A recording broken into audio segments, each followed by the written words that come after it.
So we already defined what a destructive object is. So destructive objects, let's try to visualize them.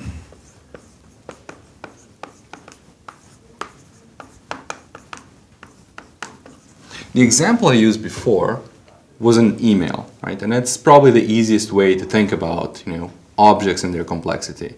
So let's start with that. Let's start with an example which is a simple email message. So if this is an email and that's its visual representation, we can think about the email as an object which has form.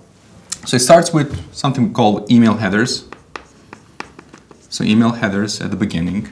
Then somewhere here, roughly, it has the email body. That body is the text, actually the things you read when you get an email. And then appended after all that text, there's an attachment, right?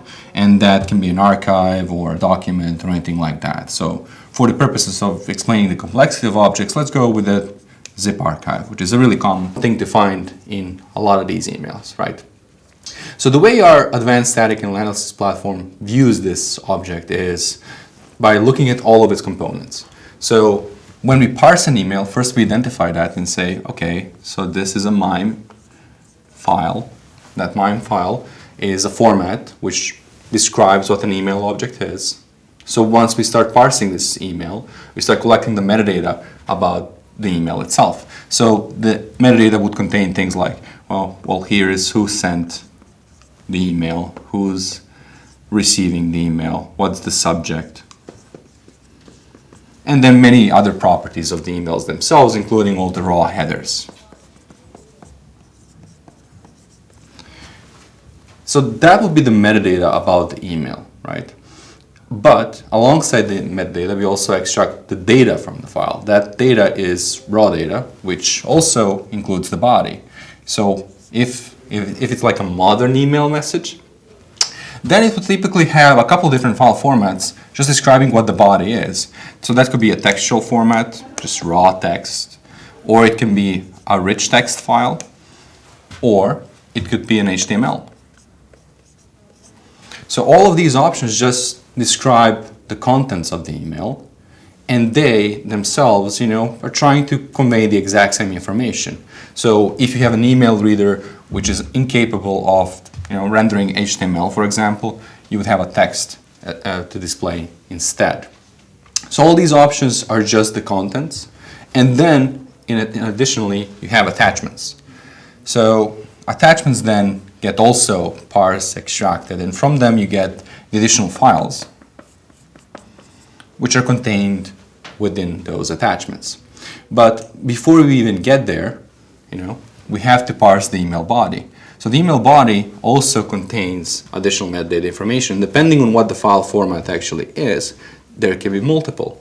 So let's say we're looking at the textual file and the HTML file. One of the most common things we would find there are links or URLs. So URL is just a hyperlink pointing to a website, a domain, or to a file, which also can be downloaded.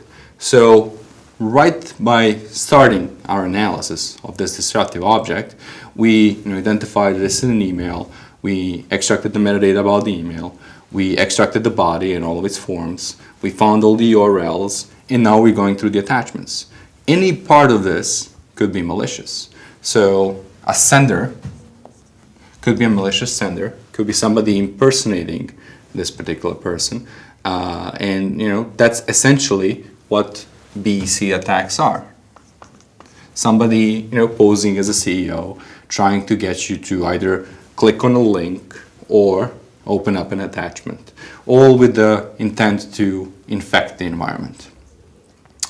So let's say a sender is malicious, he's trying to do exactly that, but he didn't embed any URLs, he just attached a malicious document, right? So in this archive you have files, and let's say some of that file, one of those files, there's just one, it's a Word document, and that Word document also has its own structure, it also has its own properties. So it kind of looks pretty much like an email message, right? It's a new format, you have to parse it, you have to go through all of its contents to find the multimedia file, that's images, and then there's scripts.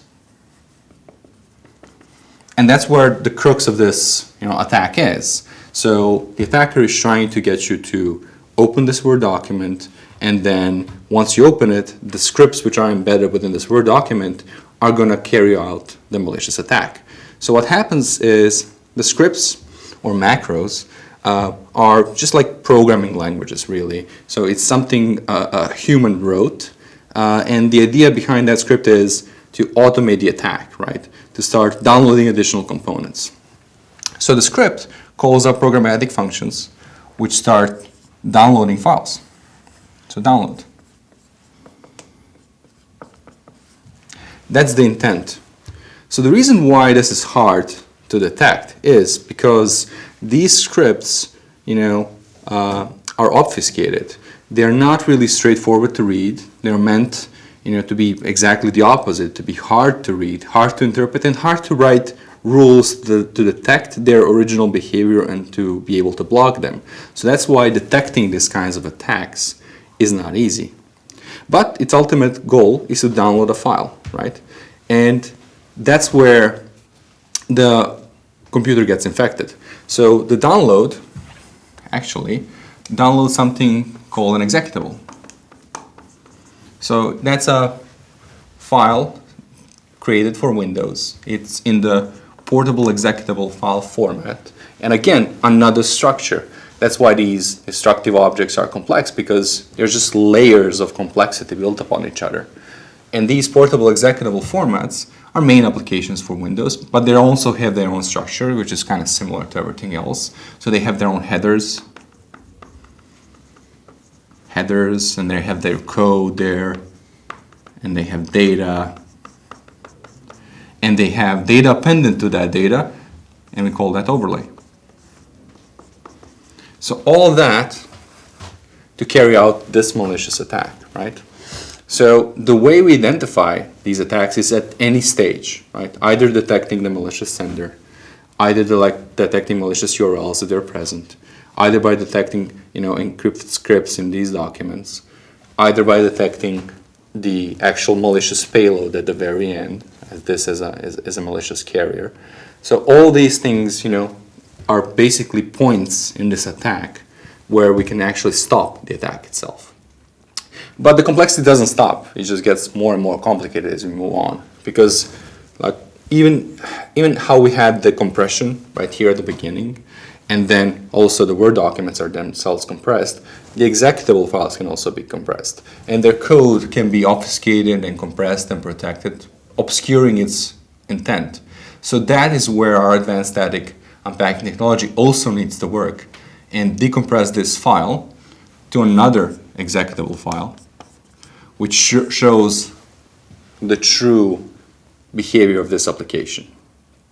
So once we are at this point right here, we can collect all the metadata about the executable file. So then we have all of the functions it uses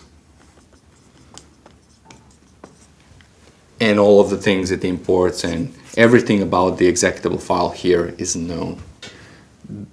The next step then is to convert the knowledge, the metadata about the file, into what we call indicators.